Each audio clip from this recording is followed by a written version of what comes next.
Um, so, I'm sure sobrang masaya yung sister ko in heaven.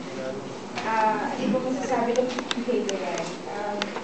We were, being a family, masasabi ko na strong yung family namin. And we're a very close-knit family. Although, hindi kami yung tipong pamilya na masyadong masentimental at emotional. So,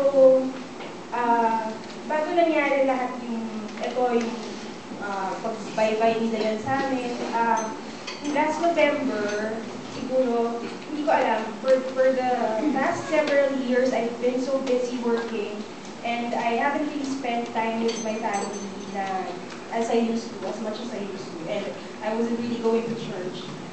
November, I resigned from work because I had an anxiety attack.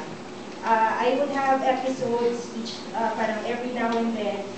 And siguro yung very vivid sa akin was that kasama ko si Dayan nun sa CCF. And she told me, hindi ka mag-CCF tayo. Sabi niya gano'n, kasi baka nakalimot ka lang.